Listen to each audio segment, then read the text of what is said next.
Hi everyone, welcome back. I'm Ting, and I help you learn Chinese in a simple and practical way. In today's lesson, we're going to learn something very interesting in Chinese grammar. Words like 谁, 什么, 哪儿 are not always used for questions.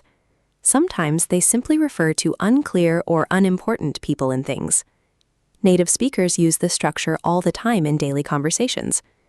I'll explain everything clearly in English with simple Chinese examples, so it's easy to follow. You can also turn on subtitles and choose your preferred language. Let's get started. Hey everyone, and welcome to today's Grammar Explainer. If you're studying for your HSK Level 3, well, you're in exactly the right place. We are so glad you're here. Today, we're tackling a really fascinating topic.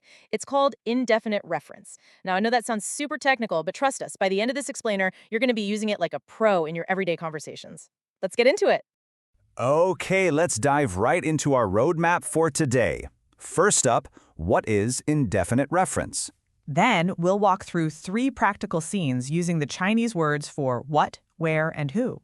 After that, we'll do a quick fill-in-the-blanks exercise to test your skills. And finally, we'll wrap up with a summary and a little teaser for next time.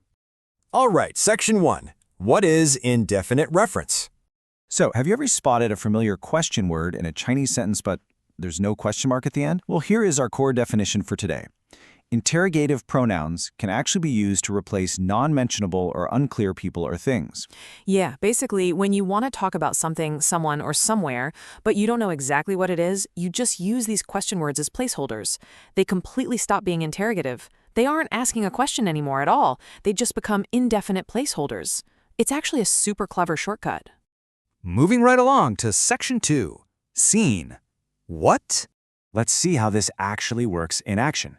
Imagine a really panicked traveler checking a ridiculously overstuffed suitcase. Hey, check your luggage again before going out. Don't forget some things again. And I'll play the confident traveler here. Not this time. I've already checked twice. Now notice that placeholder word that normally asks, what? In our English translation just now, we didn't ask a question at all, did we? Let's break that scene down step by step just so the logic is crystal clear. The context here is checking luggage before a trip. We all know that stressful feeling of forgetting an item, right? Oh, absolutely. The usage of the placeholder word in this sentence is simply replacing unclear or unspecified things you might accidentally leave behind. Could be your toothbrush, a phone charger, your lucky socks. It really doesn't matter what the specific item is, it's just not worth mentioning specifically. Exactly. So the big takeaway here is that in this specific context, the word just translates to some things or anything. It is absolutely not asking the question, what did you forget? It's just a vague, highly useful placeholder for stuff. Okay, Section 3. Scene. Where? Just like our last example, let's see how a location word magically transforms into a placeholder. Imagine someone scratching their head, looking under the sofa. Did you see my watch? I didn't notice. Think about where you might have put it. Notice the placeholder word there? I'm not interrogating her or demanding exact GPS coordinates. So, the crucial point is really about the context. We're looking for a lost watch. The usage of our placeholder word is to replace an entirely unknown or completely forgotten location. Right. The speaker doesn't know the location, and the person who lost the watch obviously doesn't either.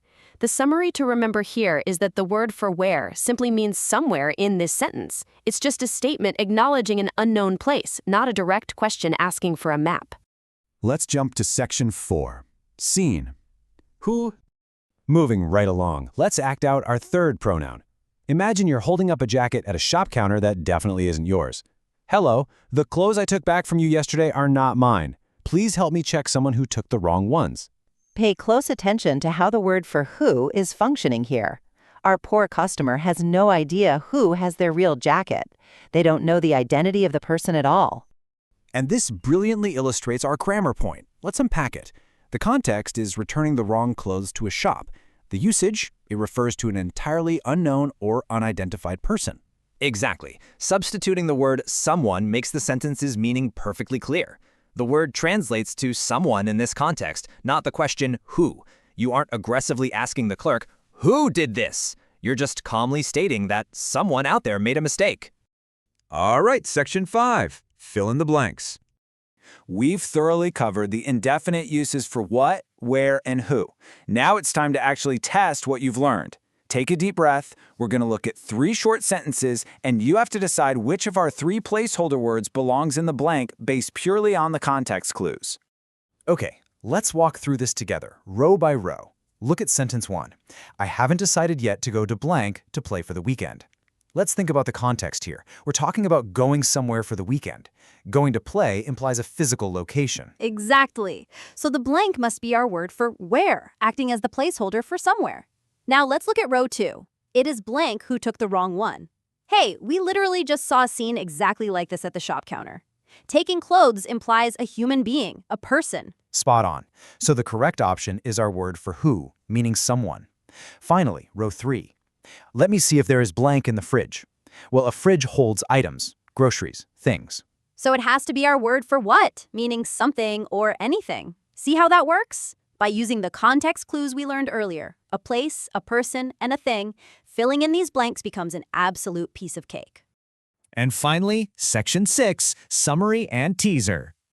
You all did a fantastic job today. Grammar rules can sometimes feel a bit dry, but visualizing these everyday scenes really makes it click. It really does. So, our grand summary for today is this. Question words don't always ask questions. They can be used to replace unclear people, places, or things in everyday statements.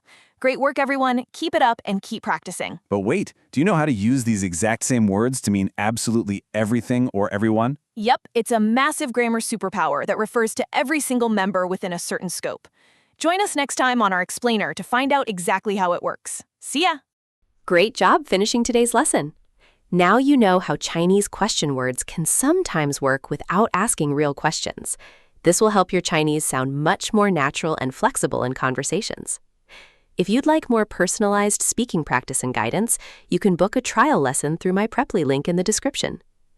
If this lesson helped you, don't forget to like, subscribe, and turn on notifications so you won't miss the next lesson.